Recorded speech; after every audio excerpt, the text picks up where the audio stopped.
Good morning, students. Today we are going to start our chapter number 4 of moral science. They made the future.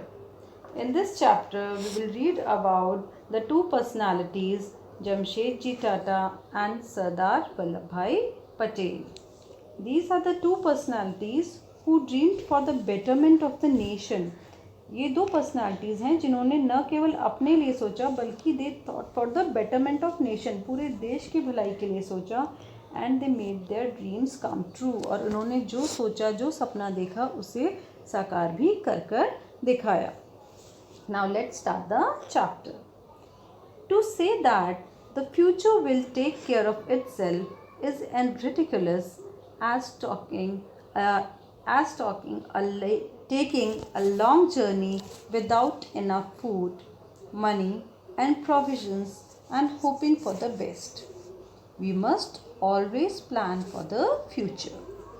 Looking ahead helps us to foresee the obstacles and problems that we may come across in the future. The saying, "Look before you leap," is an apt one for all of us to follow.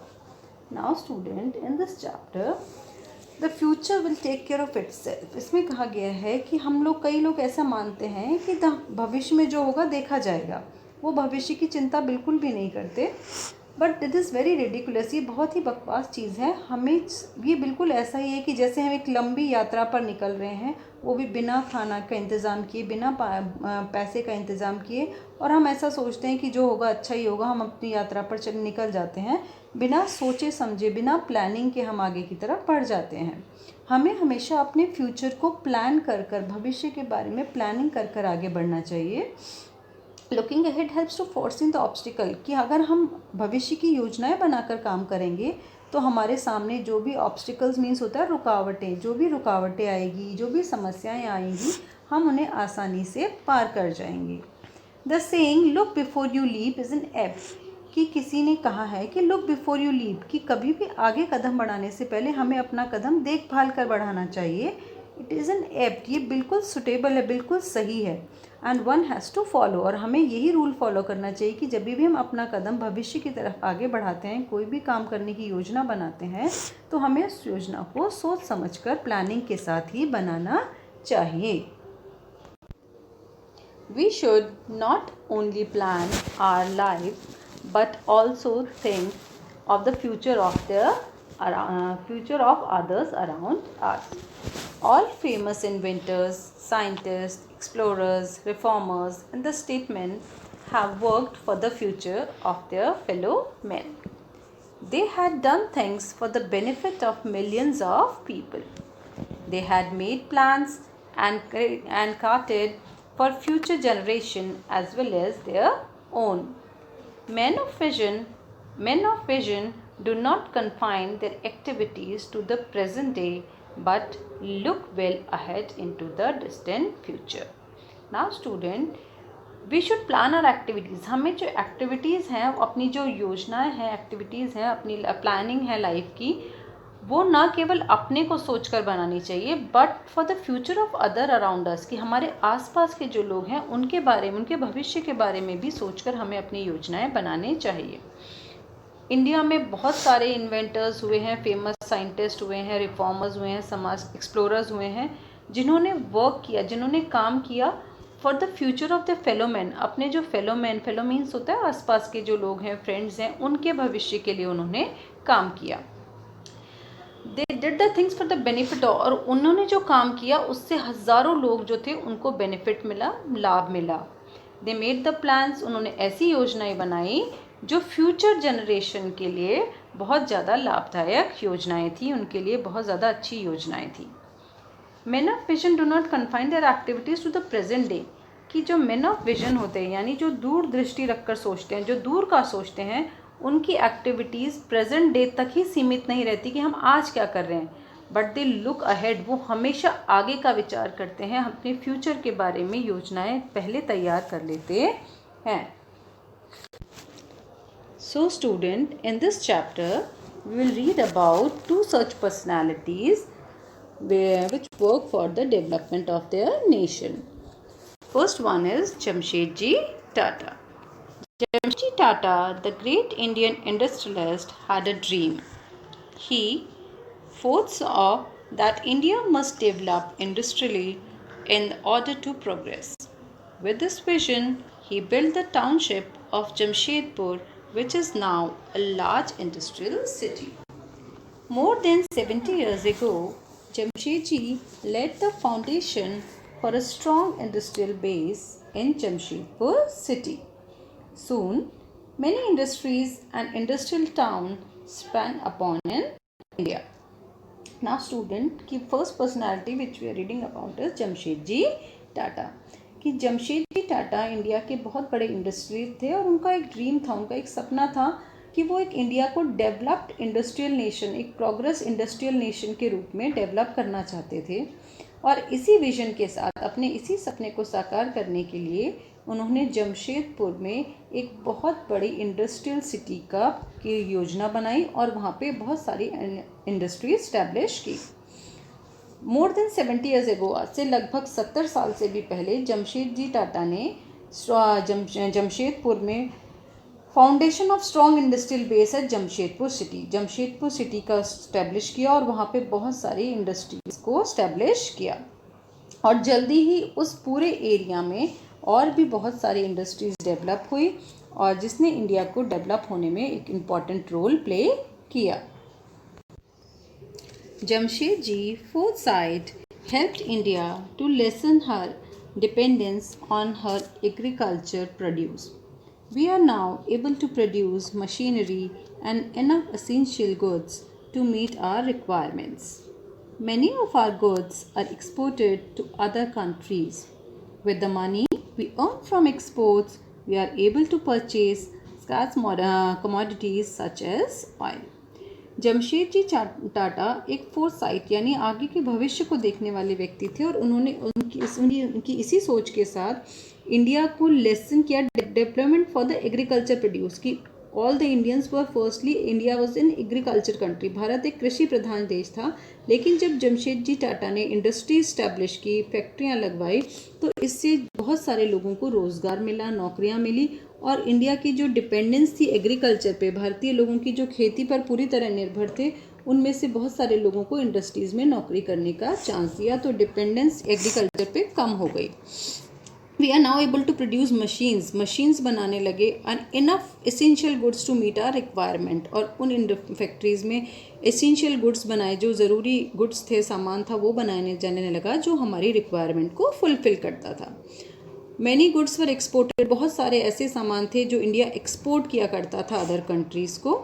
With the money we earn, और उस export करने से, सामान को export करने से other country से जो पैसा कमाते थे, जो एक्सपोर्ट से मनी मिलता था, उससे हम वो सामान परचेज करते थे जिसकी इंडिया में कमी थी, जैसे कि oil. Sardar Patel was a man of great foresight and vision. He was the first Home Minister of independent India. He planned for the prosperous and progressive nation. Now students, second personality which we are reading about is Sardar Vallabhbhai Patel. दूसरी personality जिनके बारे में हम इस chapter में पढ़ रहे हैं वो है सरदार वल्लभ भाई पटेल. सरदार वल्लभ भाई पटेल भी एक बहुत ग्रेट फोरसाइट यानी भविष्य को ध्यान में रखकर योजनाएं बनाने वाले व्यक्ति थे और he was the first home minister of independent India. Bharat के स्वतंत्र होने के बाद वो भारत के पहले होम मिनिस्टर बने, पहले गृह मंत्री बने. He plan for the prosperous and progressive nation. उन्होंने जो योजनाएं बनाई वो भारत को एक प्रॉस्परस, संपन्न और प्रोग्रेसिव यानी प्रगतिशील देश बनाने में उसने बहुत ज़्यादा हेल्प किया. For centuries India had been divided into small kingdom and princely state. कि इंडिया के इंडिपेंडेंस के बाद भी, कई सेंचुरी पहले से और इंडिया के इंडिपेंडेंस होने के बाद भी, इंडिया जो था वो छोटे छोटे किंगडम्स में डिवाइडेड था और हर जो छोटे स्टेट था उसका अपना एक राजा हुआ करता था. Each kingdom had it's separate ruler, government and army and each kingdom was concern solely with our own well-being. कि हर किंगडम का अपना सेपरेट रूलर था, उनकी खुद की गवर्नमेंट थी और खुद की स्वयं की आर्मी थी. हर राजा जो था वो केवल अपने लोगों की भलाई के लिए, अपनी वेलबींग के लिए सोचा करता था, ना कि दूसरे लोगों के लिए। Home Minister Sardar Vallabhbhai Patel realized the importance and necessity of the united India. He realized that we cannot progress as a nation if we were divided into small independent kingdoms. He talked about a policy whereby princely states were abolished and the whole country was to be administered by a central government. The prince were given handsome allowances as the compensation for having to give up their kingdoms. Sardar Vallabh भाई पटेल ने ये realise किया, उन्होंने सोचा कि importance of unity in India, कि जब तक इंडिया नेसेसिटी, भारत को अगर हमें डेवलप करना है तो इसके लिए सबसे ज़रूरी चीज़ है कि इंडिया को एक यूनाइटेड नेशन बनाना है। ये जो छोटे छोटे स्टेट्स हैं, में इंडिया डिवाइडेड है, इन सब को हटा के इनको एक हमें यूनाइट करना है, एक बड़ा संयुक्त राष्ट्र बनाना है, छोटे स्टेट्स को ख़त्म करना है। He realise that can not progress, कि भारत तब तक प्रोग्रेस नहीं कर सकता जब तक कि वो छोटे छोटे स्मॉल किंगडम्स में डिवाइड रहेगा।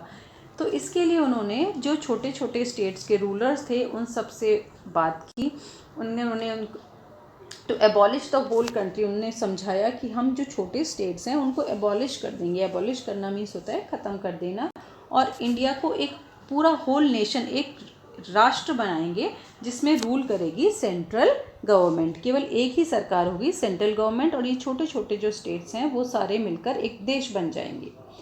और इस बात के लिए जो अलग अलग स्टेट के जो प्रिंस थे, राजकुमार थे, उनको अच्छा अमाउंट पैसा भी दिया गया ताकि वो इस बात में राज़ी हो जाएं। उन्हें अच्छी अमाउंट्स कंपनसेशन के रूप में बहुत अच्छा पैसा दिया गया। Have given up there kingdom, क्योंकि वो अपना राज्य भारतीय सरकार को सौंपने के लिए तैयार हो जाए। Most people do not think of the better future for mankind. They think only for themselves. They waste their time and energy in activities which are short-lived and for little use. At the most, they plan for the immediate future rather than the distant future, and think for the immediate neighborhood rather than for their nation or the larger world. कि ज़्यादातर लोग हैं जो इस दुनिया में हैं वो बेटर फ्यूचर और मैनकाइंड के लिए नहीं सोचते, वो मानवता के लिए नहीं सोचते हैं, अपना भविष्य के लिए सोचते हैं। वो केवल अपने बारे में सोचते हैं कि हम ठीक रहें, हमारा परिवार ठीक रहे, इतना ही सोचते हैं। वो मानवता के लिए सोचते ही नहीं हैं। दे वेस्ट, अपना समय वो बर्बाद करते हैं उन एक्टिविटीज़ को करने में, अपनी एनर्जी और अपना समय लगाते हैं विच आर शॉर्ट लिव, जो केवल थोड़े समय के रह जाती हैं और जिनका यूज़ भी बहुत कम समय के लिए होता है, जिनका कोई यूज़ नहीं, उस समय उन कामों में वो अपना समय बर्बाद करते हैं। At the most they plan for immediate future, वो केवल अपने थोड़े से समय के लिए प्लानिंग करते हैं, रादर देन द डिस्टेंट, अपने भविष्य की आगे की योजनाएं बनाने की बजाय वो केवल थोड़े से समय के लिए यह अपनी योजनाएं बनाते हैं।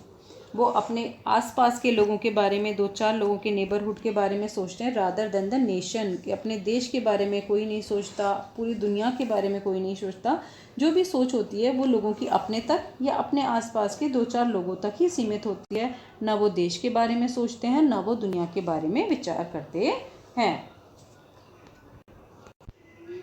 If you wish to be a scholar, now is a time to be preparation for it. If you wish to be an engineer or a doctor, you must start by laying a strong foundation for a good future. You must plan your future and then work towards it. You have to work towards a definite future, but only then you will be successful. If you are wish to be a scholar, कि अगर आप ये चाहते हैं कि आप एक learned person, scholar means learned, पढ़े लिखे बुद्धिमान व्यक्ति बने, तो you have time to start preparing for it. आप उसके लिए तैयारी करनी पड़ेगी, आपको उसके लिए प्रिपरेशन करनी पड़ेगी।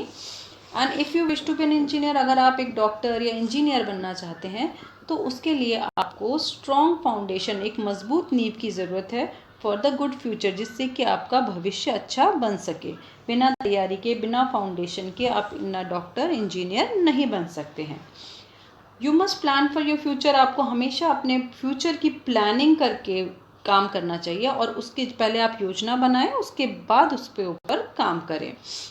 you have to work towards your definite future, then only you will get success. कि आप अपने फ्यूचर की, भविष्य की योजनाएं बनाएं कि आपको क्या करना है, अच्छे तरीके से सोच विचार करें, and then only you will get the success. तभी आप कामयाब होंगे. बिना सोचे समझे कोई भी काम करने से व्यक्ति को कामयाबी नहीं मिलती है. So student, that's all in the story. So, the moral of the story is we should not think about only ourselves but also should try to do for the welfare of others. कि हमें केवल खुद के बारे में ही सोचना नहीं चाहिए, दूसरों की भलाई के लिए भी हमें योजनाएं बनानी चाहिए, उनके लिए भी काम करने चाहिए. और whatever work we are doing we must plan for our future. कि जो अभी हम भविष्य के लिए योजना काम करने वाले हैं उसकी हमें एक प्लानिंग के साथ उस वर्क को काम करना चाहिए. पहले उसकी योजना बनानी चाहिए, फिर उस काम को करने से then only will get the success. तभी हमें कामयाबी मिल सकती है. Okay, thank you students.